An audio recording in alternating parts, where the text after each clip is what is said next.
La 4G Batelma vous présente Ni Vaovao. Arabatra amin'ny saramanitra aty amin'ny Batimax ny tena fety anary sy tsara lalàna mahazo Arahinao ny fampalalam-baovao miaraka amin'ny Batimax ny kalitao amin'ny vidiny mirary.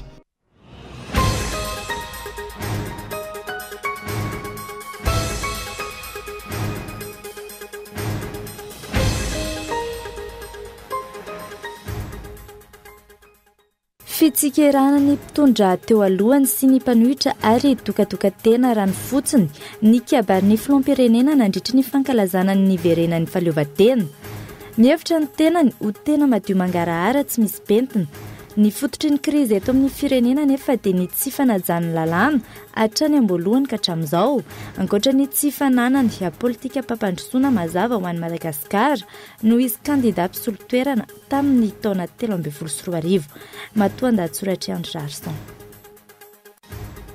Ny fantoka tamin'ny famakafakana ny hetsi-bahoaka ho an'ny fanovana ny famelabelaran-kevitra nataon'ny tanora mivondrona eo anivon'ny fikambanana tata na ny donakafy ny tanora omaly. Nambarany birao politika ny MMM fa nitondra fanovana ny hetsi-bahoaka saingy mbola maro ny tsy fanaran-dalàna tsikaritra. Tsy mitsahatra araka ny voalaza ny fahazona permis na ny fahazon-dalàna hitrandraka. Isan'ireo tsy fanaran-dalàna mitranga eto amin'ny firenena izany raha ny fanazavan'ny Paitoekareny iray. No tanterana atao amin'ny komina Tomasina renivohitra omaly ny fitokanana ny bloc komersiala Vaovao ao Pazarkely. Tetikasa izay vita vokatry ny fiara-miasa eo amin'ny fanjakana sy ny tsy miankina. Olo-manan-kaja maro no nanatrika izany. Ary farany misy ankehitriny ny fampirarahana amin'ny mpanohitra Siriana sy ny Rosia. Nanamafy ny fanafiana nataony ankilany tafika Siriana nanomboka ny alarobia lasa teo. Tao anatin'ny 2 herinandro, mahery ny 200 ny mponina namoy ainy.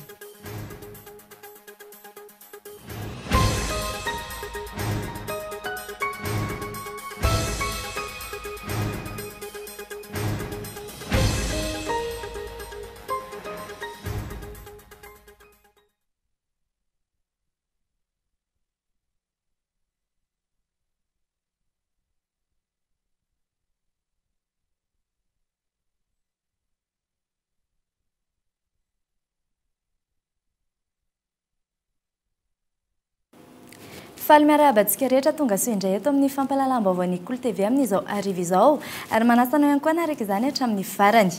Entsika isantarana amin'ny fampalalam-baovao avy hatrany, fitsikerana ny mpitondra teo alohany sy ny mpanohitra ary ny dokadokatena rano fotsiny ny kabariny filoham-pirenena nandritra ny fankalazana ny verenan'ny fahaleovantena.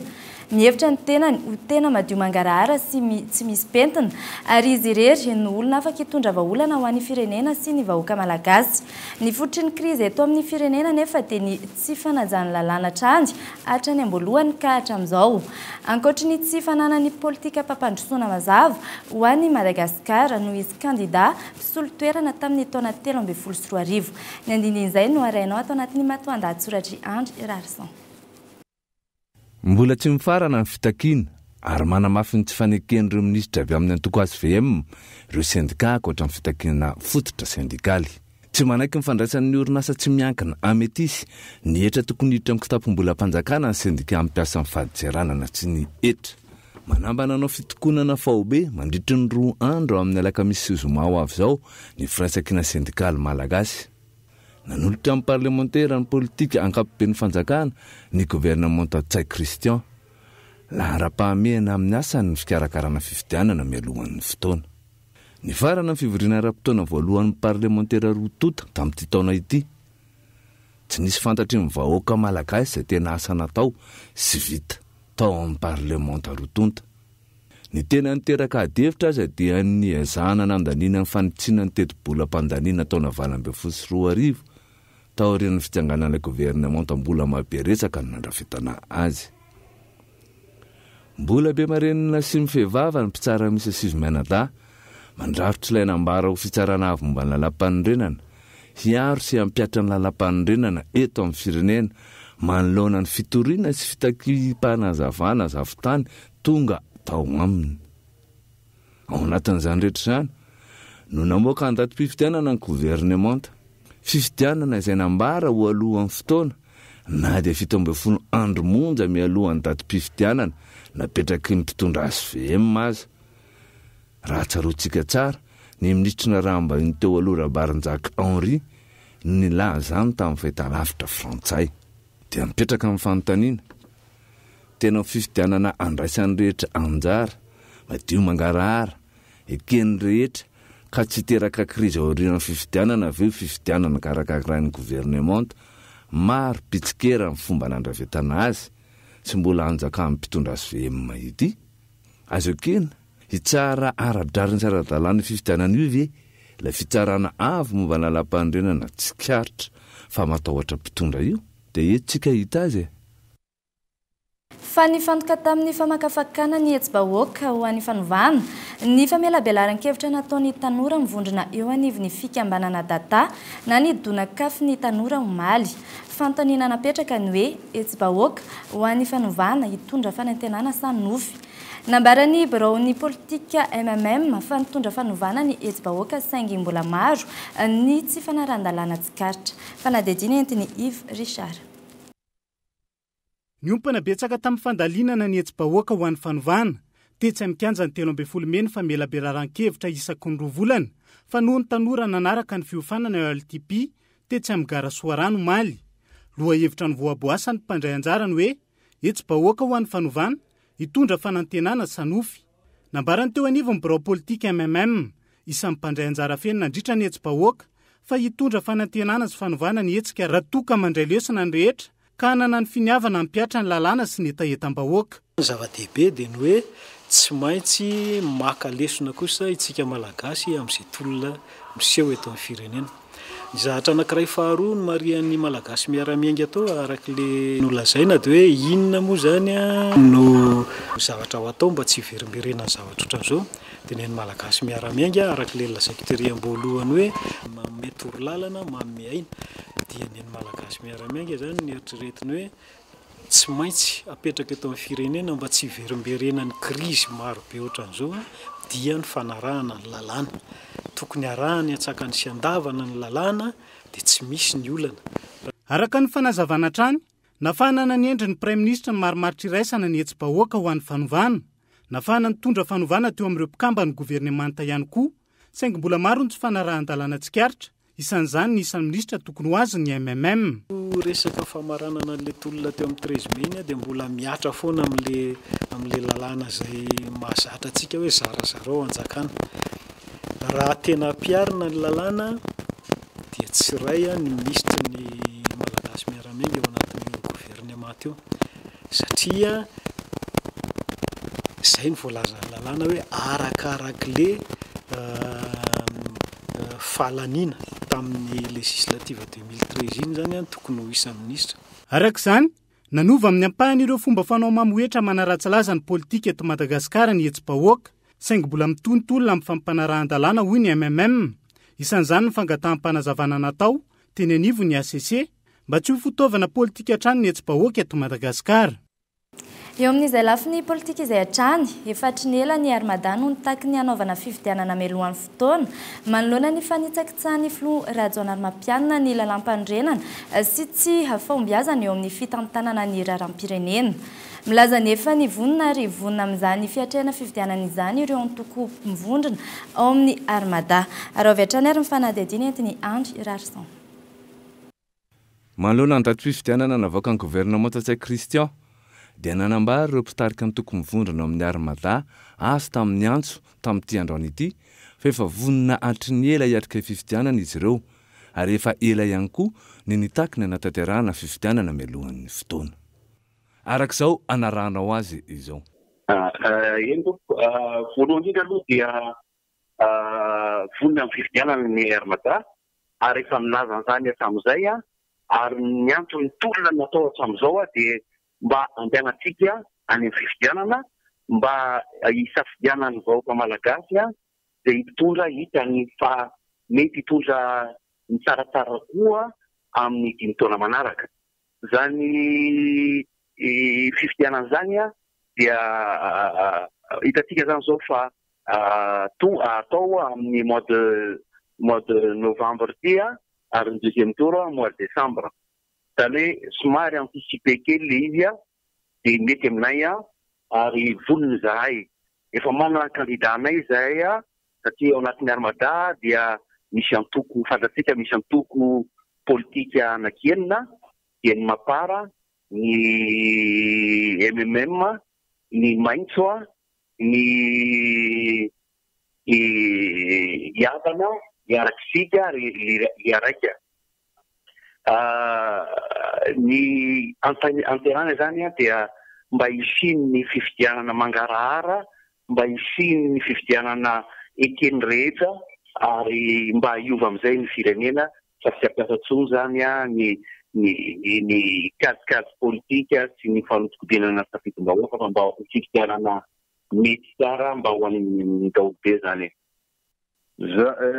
voalohany miarahaba ny mpanaraka ny kolotevy rehetra manerana ny nosy hoe ahoana ny eritreritray mikasika ny élection angamba raha ny fahafantarako azy raha tsy diso ny fitadidiko dia izay ao amin'ny armada nangatakara hanao élection anticipé ka ty zao voatendry ny daty hanaovana ny élection dia angamba ny tsara amin'izany dia tanterahana amin'io daty izay voalazany navoaka ny gouvernement eo no tokony ho tanterahana betsaka moa ny olona manao hoe mila manao le fondation mila manao an'izao io moa tsy ny vahoaka rehetra no afa-po ary raha misy ny fifidianana tsisy olona voafidy 100% zany fa samy manany heviny fa raha ny tokony izy raha nenay amin'ny armada dia izay ny fanilinay ary ireo olona mieritreritra hoe anaova constitution aloha maninona moa ny lalàna manao hoe tapitra ny mandany le fitondrana amin'izao fotoana zao tapitra ny mandany hely rajonaromatianina amin'izao fotoana zao feno 5 taona ka aleo tanterahana aloha le fifidianana raha ny eritreritroko ny eritreritra eo amin'ny arakisika sy ny eo amin'ny armada aleo tanterahana le fifidianana dia zay lany amin'ny manaraka eo no manaovan'ny lalam-panorenana raha ilaina zany raha tena ka ilaina dia zay manko mampimen'ny olona fa hoe tsy mety ny lalam-panorenana dia zay lany eo zany manaovan'ny lalam-panorenana araka zay fahitana zay ngamba no azoko lazaina izay ny amin'iny fanao fitokonana faobeny alakamisy sy zoma ho avy izao ireo sendika samihafa mivondrona eo anivony SSM na ny firaisankina sendikaly eto Madagasikara araka ny fanazavana tsy manana finiavana many fitakiny izy ireo ny gouvernemanta fanadidiny entiny Yves Richard nanao fanambarana iraisana androany ireo sendika samihafa mivondrona ao anatin'ny SSM na ny firaisankina sendikaly eto Madagasikara araka ny tapaka izy ireo iroso amin'ny fitokonana faobeny alakamisy ny zoma ho avy izao ireo sendika manodidina ny 20 mahery mivondrona ao anatin'ny SSM antony tsy manana finiavana sy fahavononana many fitakiana sendikala ny gouvernemanta indrindra ireo minisitra teo aloha mbola mitoy izany zany tsy firarahina ny fitakiny ny mpiasa eto Madagasikara izany inona nefa ny zavatra tsapa ao anatin'izany dia ireo le ministera izay ahitana ilay ministra efa teo aloha ihany no nambola naverina reny zany amin'izao fotoana izao no mbola tena tsy miraharaha nyreo fitakin'ny mpiasa ireo dia izay no mahatonga anay hoe mbola tsy miova ny fitakiny ny solidarité syndicale de Madagasikara le hoe zéro redoublement dia anomana hetsika lehibe ny solidarité syndicale de Madagasikara miaraka amin'ny syndicat rehetra miaraka ho aminy alakamisy sy ny zoma zao zany zay ampisehoana hoe tsy mahavita mahavany olany mpiasa ity gouvernemanta ty notsindrina izy ireo manokana ny fitakiny eo anivon'ny syndicat ny faditsiranana mahakasika ny fanajanonana ny ametisy sy ny gasnet fantatsika tsara fa dia ny ao amin'ny douane sy ny impôt moa zany dia manana ny fitakina zay goavana be mihitsy ny hoe fanajanonana ny ametisy sy ny gasnet izay isany ihany koa efa nahazahoana baiko avy any amin'ny andriamatoa premier ministre nefa dia mbola tsy tanterahany ramatoa ministra ihany izy izay zany isany anankiray hoe mbola mitoyntolona ary tsy mbola miverina miasa ny mpiasa raha tsy tanteraka ireo fitakiny mpiasa ireo anamafy ny tolona avy dimieny mitahany teo aloha ihany koa ny teo anivony mpampianatra mpanabe araka ny fanazavana mbola ikatona avokoa ny sekoly rehetra tsy mpampianatra mpanabe manerana Madagasikara toizana ny baiko-pitolomana zay fanomena hamafisina avy 2, 3, 4 dimieny ny tolona satria mbola tsisy zavatra miva tazony ny firaisankina ary de mampahatsy zay teny fanofahamezina hatramin'izay hoe raha tsy avaty amin'ny foy be avaty amin'ny Brao national ny baiko dia tsy misy sekoly misokatra manerana Madagasikara. Ankoatra ireo sendika maherin'ny 20 mivondrona ao anatin'ny SSM, miantso ireo mpiasa tsy ankanavaka mahatsiaro hoe arantsindry azo lehana sy ny maro hafa ihany koa ny firaisankina sendikaly eto Madagasikara. Fitakiana sendikaly madio no atao amin'ny alakamisy sy ny zoma ho avy izao raha ny fanazavana trany. Lafo maro no tokony mbola hanamboarana mialohan'ny namohan'ny governemanta ny datim-pifidianana. Ohatra amin'izany ny tokony hanamboarana ny mpikambana eo anivon'ny CENI mba hisiany ny fifidianana ekeny rehetra hoy Razafy Manantsoa Anitra izay solombavambaoaka 10. Mikael Ramallah. Tsy mbola vonona ny hanatanteraka fifidianana amin'ny 7 Novambra sy 12 Desambra ho avy izao ny governemanta ankehitriny hoy ny fanazavany Anitra Razafy Manantsoa solombavambaoaka 10. Lafiny maro no mbola mila amboarina mialohan'ny hirsona amin'ny fifidianana. Ohatra amin'izany ny famahana ny fitakiana isan-karazany ataon'ny sendika, ny tsy fandriam-pahalemana mahazo vahana eto amin'ny firenena.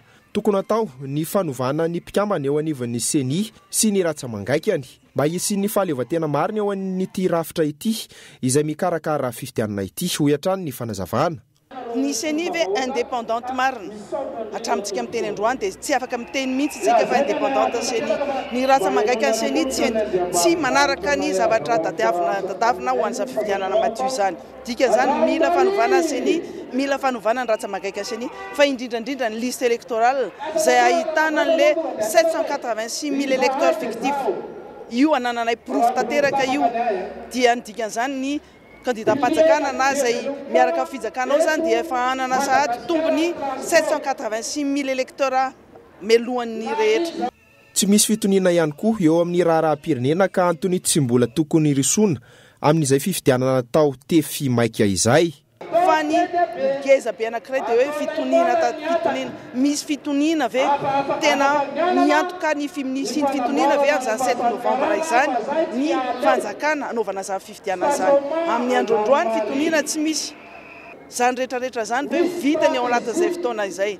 Rehefa vonona dao izay rehetrarehetra izay afaka miteny mitima hoe afa-po ara fa tena hoe hiroso fifidianana. Fa rehefa aroso foana na arosontsika foana vonona izay hiatrika an'izany arandray anjara amin'izany satria fa tadiditsika kosa nefa fa tsy maintsy hisy ny crise post-électorale dia miverina crise ohatran'izao ihany ny toedrana. Iza no tompona andraikitra amin'izay fotoana izay fitondram-panjakana sy ny olona rehetra mieritreritra fa ny fifidianana tsy maintsy atao kotikokota amin'io 7 Novambra io. Mampametra-panontaniana ny mpanara-baovao ihany izao fihetsika ataon'ny tima izao. Efa azo avokoa ny seza izay notakiana tamin'ny fandrafetana ny governemanta Tsay Christian ka inona no antony andavana io datim-pifidianana io. Raha hitan'ny antoko tima fa tsy mety aminy ny fanapahana io datim-pifidianana io nandritra ny filakevitry ny governemanta, inona no tsy alana ao anatin'ny governemanta io. Dia mbola toy izay hatrany ve ny fanaovana politika eto Madagasikara. Fa tokony ho hajaina ny lalàna velona eto amin'ny firenena hoy ny ben'ny tanàna Tomasina rehefa manao politika. Ny fanajana ny lalàna mialoha miandritra ary aorian'ny fifidianana no ampisy fitoniana eto Madagasikara raha ny fanehoan-keviny nandritra ny fitokanana ny bloc commercial atao bazarikely Omaly. Fanadihadiana entiny Olona Saina. Nivoaka tamin'ny fahanginana rehefa tsirena nandritra ny fotoana maharitra teo amin'ny tontolo politika iratsiraka Élysée ben'ny tanàna ao amin'ny commune Andrenivohitra Tomasina. Manao antso amin'ny CENI sy ireo mpanao politika ny tenany amin'ny tokony hanajana ny lalàna velona eto amin'ny tany sy ny firenena. Ny lista électorale ataoko izay mahatomombana ny lista électorale fa raha ny lista électorale tsy manjary tsy ilàny fifidianana io. Manaraka an'izany amboary tsara io code électoral io azavay amin'ny vahoaka ny code électoral. Efa nagnantsika takeo tamin'ny 2013-2014 hoe situation exceptionnelle. Mbola hoaherina amin'ity koa situation exceptionnelle zay dia megnagny io dia tsy hitantsika intsony izany fanajana ny lalàna zany. Ninona zavatra atao, ninona zavatra miseho, ninona ny hevitranao, lalàna ihany no ajaina ary tokony ajaina. Mangataka ihany koa ity ben'ny tanàna ny Tomasina voalohany ity ny anovana ny lalàna amin'ny feny fifidianana ben'ny tanàna. Politika io sady mampandroso firenena izy io mamotika firenena izy io hatramin'izao aloha le potika ny tegna hita misimisy kokoa zareo député sy ny zareo sénateur mba hovay lalàna momba ny fifidianana ny bentanàna sy ny conseil municipaux rehefa latsaka bentanàna dia bentanàna rehefa tsy lany ianao dia orge anao zany fa tsy hoe rehefa tsy lany ianao dia efa conseiller maire amin'ny fomba ahoana olona contre anay atao hoe conseillerko raha tsy ahivana isan'ireo bentanàna nanana olana tamin'ireo mpanolontsaina munisipaly toa ny tranga tao an-drenivohitra Mahajanga ihany koa ity bentanàna ny Toamasina voalohany ity. Nokasain'ireo mpanolontsaina ampiatoana amin'ny asany saingy tsy tontosa hatramin'ny farany izany. Antony angatahany ny fanovana ny lalàna amin'ny feny fifidianana bentanàna. Mialohan'ny anarantsika ny toy ny fampahalalam-baovao toa ny fanotofana tany sy ny fanorenana tsy ara-dalàna hita ao anatin'ny fandarana halaliana sy ny lalao ara-panatanjahantena taranja baolina kitra dia ireto misy dokavaritra.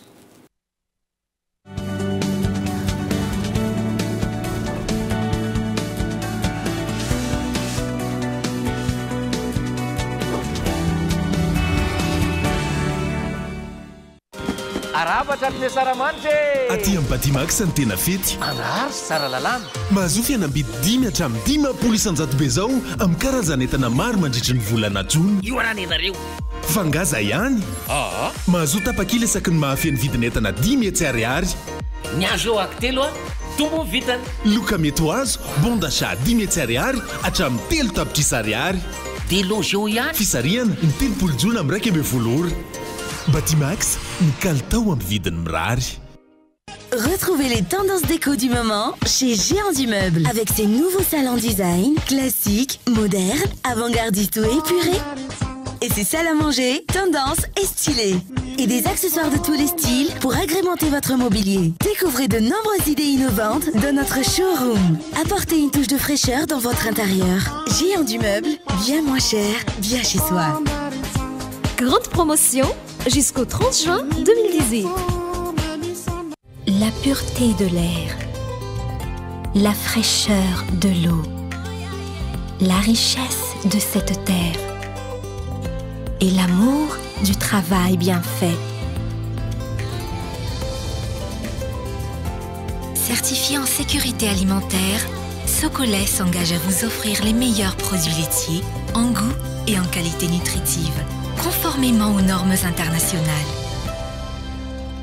Socolet, le goût du vrai. Promo Flash. Fianabit Guavan hatramin'ny 5,900 amin'ny filet Telma rehetra. Telma Play, Telma F1 plus 4G, Telma 4G ary finday maro hafa. Fianabit manakely 2,20 ka hatramin'ny 30 Jona. Telma dia mirary ny asaramanitra finaritra ho antsika malagasy rehetra. Telma, safidiky numéro 1 malagasy.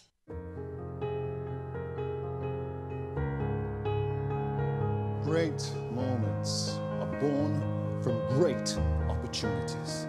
Passion, love, heart. Nobody has that. They told us that soccer wasn't our thing. Are we going to believe it? Niemand denkt an den letzten Champion. Also lasst uns verteidigen, was uns so viel gekostet hat.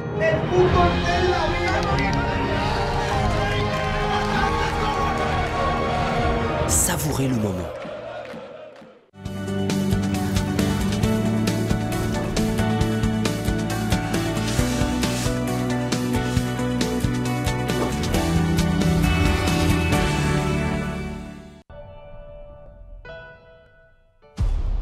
Georges avait 2 ans quand je l'ai sauvé. Il est plus qu'un ami. Il fait partie de ma famille. J'ai eu ton message pour Georges. Il va bien? J'en sais rien. Georges? C'est moi ou il est beaucoup plus grand? Non, il est beaucoup plus grand. Qu'est-ce qui lui arrive à mon pote? L'édition génétique, vous connaissez? Les changements vont être totalement imprévisibles. Force décuplée. Georges! Vitesse accrue. Agilité démultipliée. Non! Bien sûr, un loup, ça vole. Stop me, oh somebody stop me, please somebody stop me, oh somebody stop me. Maintenant, balancez tout ce qu'on a sur ces bestioles et faites évacuer la ville en vitesse. Allons sauver le monde. Araka ny bande-annonce teo iny moa zany dia rompage anorona tsara raintsika ny oalina eto amin'ny Kolo TV. Izany amin'iny fa nitondrana devitra tao anatin'ny fandarana Kitsipo maly ny mikasika ny olan'ny fitaterana eto Andrenivohitra. Ny vahiny tao anatin'izany ny filoha lefitry ny CTU, Andriamatora Kotinirina Jean-Louis sy ny administrateur eo anivon'ny ATT, Andriamatora Velomiarjaona Naivo Benjamin, izay sady misahana ny mpanjifa noho ny solitena ny rafitra. Nanambara ny filoha lefitry ny CTU fa misy ny teritery atao amin'ireo mpandraharaha amin'ny sehatry ny fitaterana. Manamafy ny fitakina ny compensation izy ireo ary miandry ny fionana amin'ny ministra tompon'andraikitra Araoary.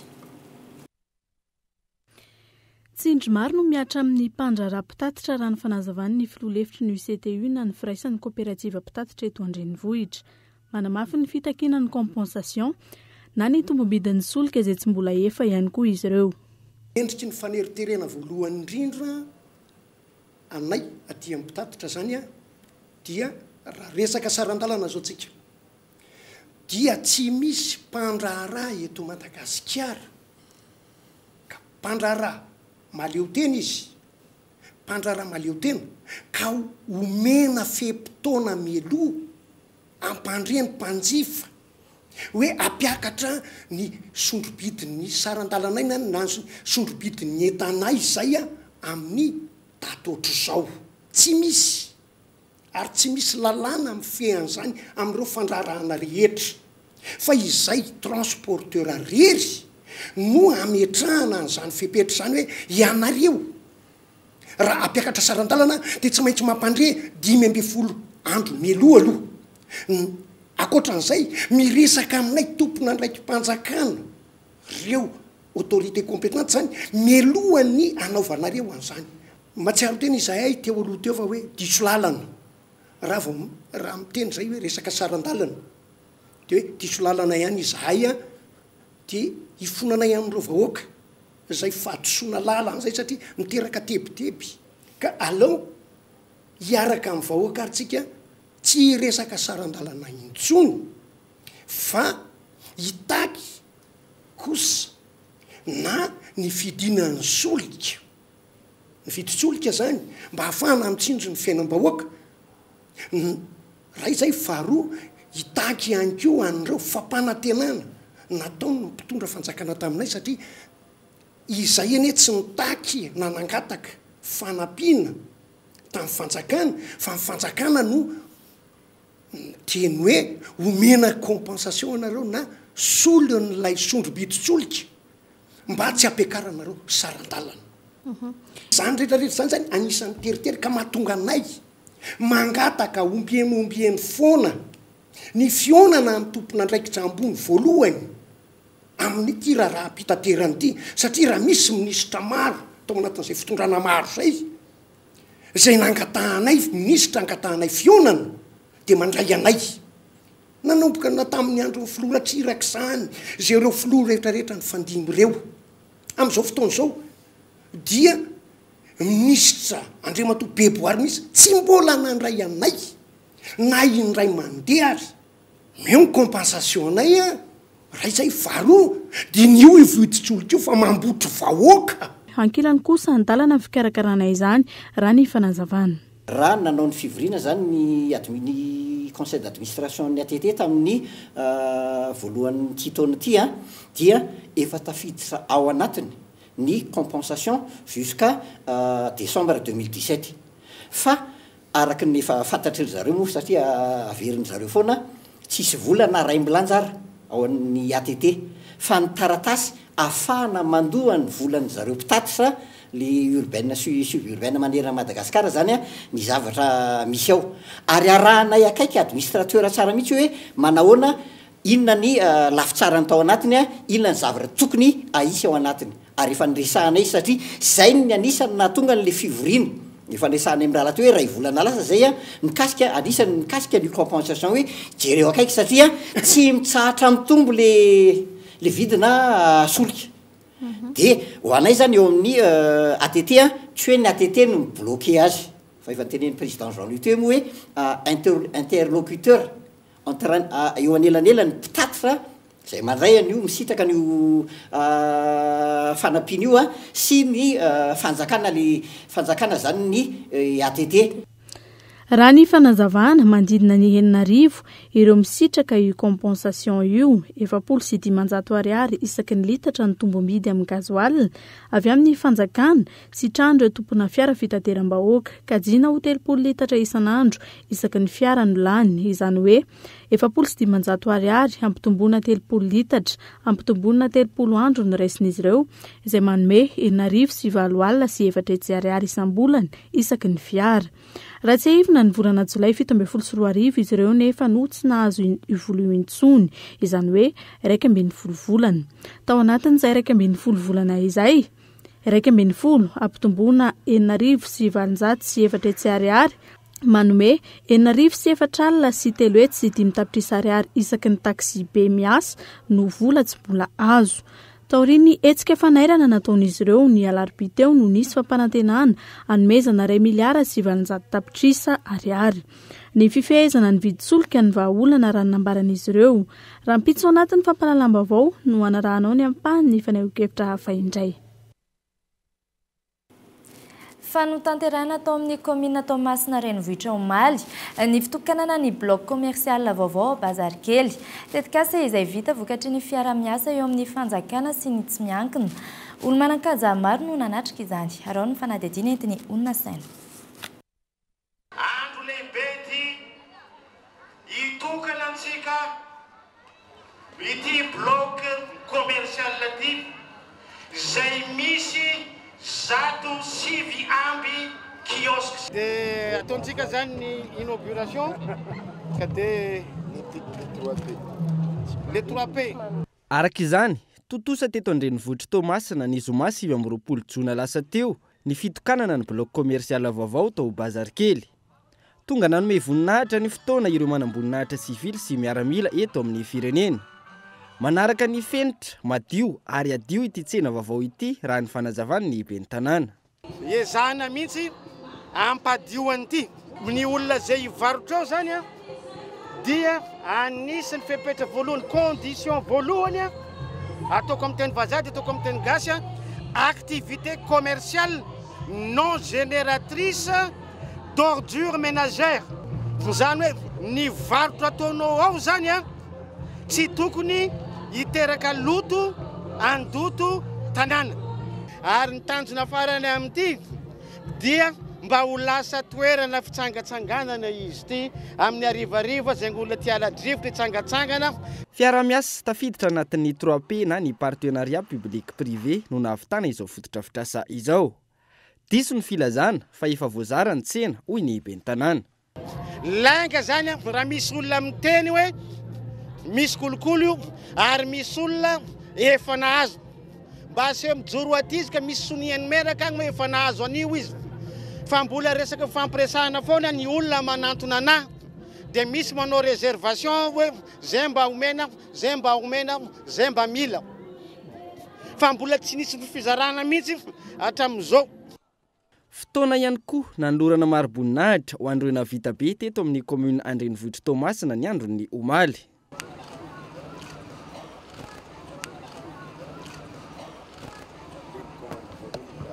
Miandry amin'izao fotoana izao ny vahoaka ny Toamasina ny fanatanterahana ireo fototra fitrasa hafa nampanantenany ny ben'ny tanàna. Vita soamantsara ity chantier voalohany ity. Karan'izany koa ny partenaire lava velo. Lafiny toekarena tsy mitsahatra araka ny voalaza ny fahazoana permis na ny fahazoan-dalana hitrandraka. Isan'ireo tsy fanarahan-dalana mitranga eto amin'ny firenena izany raha ny fanazavany pahay toekarena iray. Arao ny fanadihadiana entiny Michela Ranartsona.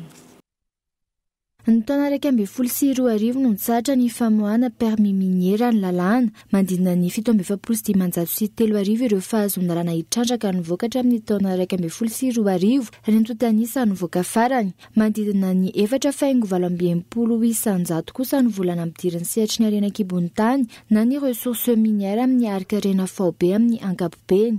Manjavozavo tanteraka ny mikasika ny fanomezana permis minier eto amintsika. Dikan'izany hoe 40 ans à l'infini 40 ans à l'infini ni valeur le permis minier ari ça va jusqu'à 10 000 km² en resaka recherche de 1000 km² en resaka exploitation de azadino fa droit en permis minier prime sur droit en sol ça le titre foncier ça nous avons mis kayoketika fait ça c'est vous dire pas dans le azadino fa le permis minier non le une fois il marche permis minier en code 2005 ça va quand faire la tune non parce que une loi n'est pas rétroactive zany hoe zany suspension totale ny permis d'exploitation zany tsy maintsy atao fa tiamika ho an'ny firenena ny fanomezana permis minier raha ny fantatra amin'ireo manodidina ny 4,000 manana izany 50 amin'ireo ihany mahavita mandoa ilay $5,000 isan-taona araka ny lalàna ihany tsy tokony isy fahazon-dalàna hitrandraka ivoaka ary tokony ampiarina amin'ireo izay minimanao izany ny lalàna mpitondra rehetrarehetra nanomboka tamin'ny nanomboka tamin'ny 2014 ataontsika hoe hatramin'ny teteza mita makatiny ka zay namoaka permis minier rehetra tokony tsaraina amina tribunal anankiray dia ampidirina any atsafa satria mamadika tanindrazana hatreto mbola tsy misy toy ny fanavaozana ny code minier ny taona 2022 no efa nisy ny fankakevitra isan-karazany saingy hatreto tsy mbola misy toiny itoetrany ny fanomezana fahafampony mpanjifa ataon'ny tranombarotra Batimax ankoatry ny fianam-bidy hatramin'ny 10 isan-jato sy ny fikarakarana tombola goavana nandritra ny fankalazana ny asaramanitra izy hatrany ny tolotra samihafa ho an'ny mpanjifa Yves Richard Iezaka ny anantona sy anome fahafampony mpanjifa trano ny tranombarotra Batimax fantadaza amin'ireo kojakoja fampiasa amin'ny tao-trano sy ny maro hafa nambarany tompona andraikitra ny fampiroboroboana arabaritra eo anivon'ny Batimax fa isy hatrany ny tolotra isan-karazany ho amin'ny mpanjifa ankoatra ny fianam-bidy 10 hatramin'ny 50 isan-jato ao anatin'ny taona anankiray Batimax mikarakara promotion indroa izany hoe volana jiona sy volana desambra dia nampiavaka ny promotion indray mitoraka ity misy an'ilay tombola dia amin'ny desambra kotsika mbola hikarakara hetsika goavagoavana kokoa no tamin'ity isambolana nanomboka volana janvier ka hatramin'ny farany taona dia misy action spéciale foana atao amin'ny Batimax dia toy an'ity action promotion ity dia misy action peinture indray tsika satria Batimax tsy resaka matériau de construction fotsiny ihany fa manao revêtement koa zahay dia amin'ity tsika manana peinture trix zoom izay afaka composé arakaraka izay safidinareo tsirairay avy dia izay mividy folo dia mahazo aray ankoatran'ireo misy izay fomenay anareo rehefa tonga aty aminay aty nareo no tanteraina androany teny amin'ny foibe toerany Batimax Andraharo ny fisariany ireo tsara vita nandritra ny tombola bonda samy tetona 3 tapitrisa ariary ny loka voalohany 2 tapitrisa ariary ny faharoa ary 5 ariary ny fahatelo tanjona ny anampiny ireo mpanjifa misafidy ny Batimax anangana trano amin'ny Saramora ny fanomezana ho an'ny mpanjifa mandritra ny fanamariana ny asaramanitra sy ny maro hafa fa tsy mivoaka ny ampahambetsaka amin'ny vokatra vokarin'ny mponina ao amin'ny komina Iarnarivo noho ny tsy fisiany fanamboarana fotodrafitrasa zavaventy any an-toerana mitaraina manoloan'izany ireo mponina ary manao antsoavo ho an'ny fitondram-panjakana Sanatetina tahaka izao ny tseny eto amin'ny komina Iarnarivo tsy nisy ny fanamboarana tato anatin'ny taona maro na nisy aza ny fampanantenana nataony fitondram-panjakana ny vahoaka ny sy ny tetika sa fanamboaran'izany miteraka tsy fahafahan'ny mponina mampiroborobo ny asa fiveloman'izy ireo anefa io tsy fisiany tsena manara-penitrio hoy ny ben'ny tanàna komina Iarnarivo manao antsoavy ny tompona ndraiky mpanjakana manoloan'izany izy ireo mba hisy ny fandraisana fepetra Fivelomana zany dia niresaka famokarana izay famokarana amin'ny sedra olana mihitsy satria lavitra dia lavitra ny toman'ny olona an'ireo vokatra ireo fa amin'ny talata maty no lolo avina miainga amin'ny 12 alina ireo vahoaka ireo izay no ezahana nanganana ny titseny ity hanamorana an'izany mba hoety izy ireo no hivarotra dia akaiky anazy eto amin'ny ankapobeny betaka vokatra ety voalohany voatabia mifaninana amin'ny mahitsy izay rarafiny voatabia eo ny legioma rehetrarehetra ihany koa manina izay fiompiana koa manana fa indrindra mampiavaka ny Iarnarivo ny boriky ihany nanome tokony ministera ny aménagement du territoire fanamboatra ny apahan'ny toerana entam-pivoany amin'ny tsena nisy fotoana nefa nahazo antsoindray ny tena hoe tsy afaka alefa indray le financement fa voatery niova hatreto tsy nahaza ombaliny teo anivon'ny ministerany asa vaventy Tsy ny ao amin'ny komina Iarnarivo ihany, maro ny tanàna misedra olana, tsy fahafana mamoaka ny vokatra noho ny tsy fampiny fototra-avitrasa manara-penitra. Isan'ny fitaraina ny ankamaroan'izy ireo ny faratsy ny lalana. Eo amin'ny lafiny kolontsaina tamin'ny alalan'ny Silamo no nanehoan'ireo tanora misolo tena ny faritra maro eto amin'ny nosy ny olana iainany ankizy. Nisy araka izany ny fifaninanana natao izay nisoloan'izy ireo tena any Madagasikara amin'ny sehatra iraisam-pirenena. Mikaela Ramarla. Etsika iray ahafahana mampita ny zava-misy eto amintsika sy eo amin'ny fiarahamonina ny kanto ary isan'izany ny Silamo. Ho an'ny eto Madagasikara, maro ireo olona mbola iainany maro ka isan'ireo ny iainany ankizy raha ny fanazavan'ny mpanao Silamo. Manana ny endriny isan-karazany ihany koa izany raha ny fanazavana. Setra be dia be, matetika tsy voatery le hoe darika sy hoe kapohana ihany zany ary setra mahazo ny ankizy, fa na moralement zany, na ny an-tsekoly, na ny ampianarana, na ny trano, ohatra hoe mianatra le ankizy, dia le ankizy zany mbola anatin'le izy ohatra hoe tsy nahazo moyenne, ohatra ianao avy any ampianarana, dia ianao tokony mba hoe mahazo encouragement avy any amin'ny ray aman-dreny iny, nefa no contraire indray zany zareo mitenao hoe ianao draba, ianao tsy mahay ninninona, dia efa herisetra zany satria batinao moralement izy, olona tokony mbola vita ezaka izy dia forcenao an'izay, dia efa karazana herisetra zany zay. Tafiditra ao anatin'ny iray volan'ny ankizy isika amin'izao, ary izay no nisian'ny fifaninanana tamin'ny alalan'ny Silamo. Ao anatin'ny iray volan'ny ankizy tsika zao, ao anatin'ny iray volana fankalazana ny tsy fankalazana moa zany, fa ao anatin'ny iray volana fanehoana momba ny herisetra mahazo ny ankizy sy ny zaza, dia atao anatin'izay sehatra izay no tonga an'le hoe fifaninanana Silamo manaraka ny loha hevitra ny atao Silamo tokoa le izy, satria io zany no hevitra anankiray sady mahafinaritra mihaino azy no mandona no artistika ihany koa. Ankizy 10 manerina ny nosy no isolotena ny Madagasikara amin'ny sehatra iraisam-pirenena amin'ny alalan'ity fifaninanana Silamo ity, izay nitondra ny loha hevitra manodidina ny herisetra iainany ankizy. Tsy azo mity satria safidy ny hiteraka ka ny an'olokolo avy natao voatity fa ny adidy tsy natao an'olon-dratsy ka vilao izy hianatra ho tafita mba hamoha faty fa zamizanina andro manala lafa sao ho faty zany ny fiatsika mamoha faty satria herisetra amin'ny anjaty.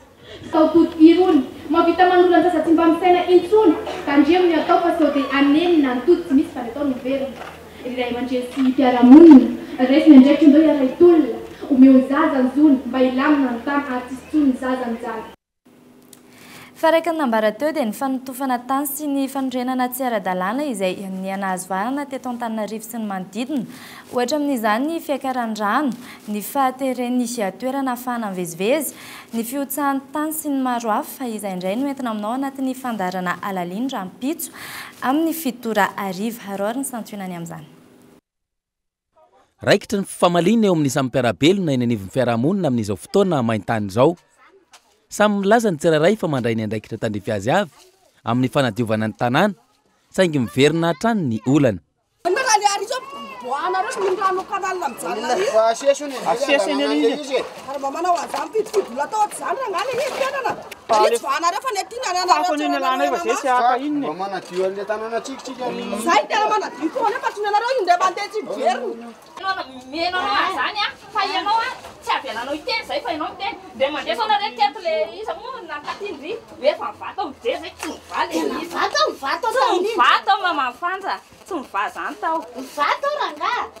Mbola mipetraka mandrakariva ihany koa ny eloka amin'ny fanotofana tsy ara-dalàna sy ny fanorenana tsy manaraka ny drafi-panajariana raha ny fanazavana. Izany hoe rehefa tsy manara-dalàna tamin'ny fanotofana tany sy ny fanorenana tsy ara-dalàna ny olona iray, azo atao ny mitory sy mampiatra ny lalàna, na misy aza ny fiovaovan'ny rafitra sy ny fitondrana. Efa misy ny lalàna manan-kery ato amintsika mametra izany. Tianay zany manantitrantitra mazava fa sao tsika manararoatra n'ilay hoe crise zao dia anototra tany. Fefa manana fond d'image satellitaire zany hoe avy amin'ny zanabolana mikasika ny toetry ny tanàn-dehibe rehetra ny ministera sy ny commune, ka raha nitotofanao iny androany dia hita ao anatin'ny sary rapitso fa mitototry ty tany ity na niova. Ka ny sazy dia tsy misy ilay hoe prescription any resaka infraction materana rambolena materana urbanisme. Zany hoe rehefa nandika lalàna le olona dia tsy misy hoe rapitso iny zany dia voafafa fa azo enjehana foana. Ka na misy gouvernement mitsangana zao na isy afaka reny fifidianana dia azo enjehana foana ny fandikan-dalàna nataonao mikasika ny ramble sy ny urbanisme dia ny sazy apetraky ny lalàna dia mazava be ao anatin'io hoe misy ilay fandoavana onitra lehibe indroa avoeny ny vidin'ilay fanotofana na fanorenana tsy ara-dalàna nataonao sazy ary penal io ary anatin'ny sazy tia koa dia mbola mipetraka ilay ambony ilay article 473 ny code pénal amin'ny fehezan-dalàna famaizana resahan'lana dia afaka apetraka daholo ilay voalaza ny livre fahadimy ao anatin'ity lalàna 2015-052 ty raha ny hita aloha hatreto ny fampiaran'io lalàna io no tsy ampy ihany koa ny fanaraha-maso ka mahatonga ireo mpanambola nararaotra manototra tany na dia tsy manaraka ny fepetra takina na amin'ireo toerana tsy nahazona lalana efa nisy ny ezaka nataon'ny eo anivon'ny ministera ny fanajariana ny tany amin'izao fotoana dia ny fametrahana ireo antsoina hoe police de l'aménagement du territoire. Eo amin'ny maresaka iraisam-pirenena kosa indray misy ankehitriny ny fampirarahana amin'ny mpanohitra siriana sy ny rosia nanamafy ny fanafiana nataony ankilany tafika siriana nanomboka ny alarobia lasa teo atao anatin'ny 2 herinandro izay mahery ny 900 ny mponina namoiny ainy tany amin'ny toerana fanadidiny eo amin'ny sarin'ny France 24. Mitoy ny fampirarahana ataon'ny mpanohitra siriana sy ny rosia ankehitriny ahafahan'ny mpikomy maro ao atsimon'ny Siria feno fitondrana. Mikasika ny fitazomana ny fiandrianan'ny gouvernemanta Bashar al-Assad ny votoatin'ny fifanarahana, indrindra ao amin'ny faritra misy ny mpikomy tahaka ny faritra Deraa araka amin'ny fanambarahana navoaka ny solotenan'izy ireo androany. Etsakilany, mitoyany koa ny fanafiana ataon'ny tafika siriana izay tohanany mpiaradia rosiana, fanafiana nanomboka ny 7 ny volana jona teo tao amin'ny faritra Deraa io. Toerana telo tao atsinanan'io faritra io no nanaovan'ny gouvernemanta fanaraha-maso. Mpikomy ampolony maro no namela ny fitaovam-piadiny manoloan'izany. 900 farafahakeliny ireo mponina namoiny ainy nandritry ny fanafiana tato anatin'ny 2 herinandro. Betsaka amin'ireo vondrona mpampiororo no nisafidy ny anatanteraka fampihavanana hoy ny mpikomy iray nandritry ny fanadihadiana nataony fahitalavitra iray any an-toerana. Nanamafy izay ihany koa ny mpandalina siriana misahana ny fiarovana ny zon'olombelona na ny OSDH. Dia izay ankoa tompoko klasy toko vavy namarana amin'ny fampahalalam-bahoaka amin'ity anio ity. Angatritrahiny ianao nanaraka izany hatramin'ny farany. Veloma tompoko.